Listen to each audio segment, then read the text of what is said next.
চ্যানেলএস ডিজিটালে স্বাগতম। হাবিবুর রহমান গাজীপুর থেকে। আমরা আছি গাজীপুরের কালিয়াকৈর রতনপুর রেল স্টেশন। এই রেল স্টেশনটি 2001 সালে চালু হয়েছে। এই স্টেশনটি হলো রংপুর, দিনাজপুর, কুড়িগ্রাম সহ উত্তরবঙ্গের সাথে ঢাকার একটি ভালো যোগাযোগ ব্যবস্থা। কিন্তু দুঃখের বিষয় হলো সারাদিনে এখানে শুধুমাত্র একটি লোকাল ট্রেন ছাড়া থামছে না কোনো আন্তনগর ট্রেন। বিভিন্ন জায়গা থেকে যাত্রীরা ট্রেনের অপেক্ষায় এখানে এসে আবার ফিরে যায়।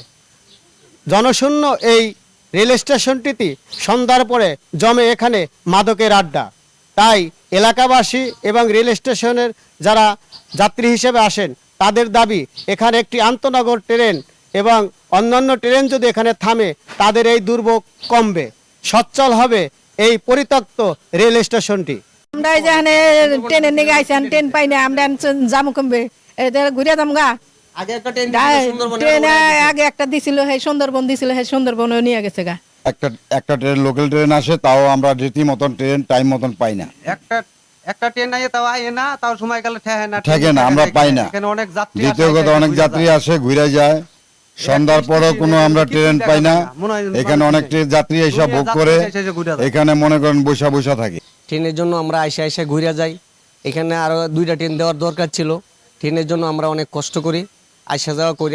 এখান থেকে আবার যাত্রী ঘুরে ঘুরে অনেক চলে যায়। এখানে যেটা আমরা সারাদিন বসে থাকি, কোনো ট্রেন আসে না, কিছু না, সময় কাটাই। কখন আসবো না আসবো, সারাদিন কি বসে থাকা সম্ভব?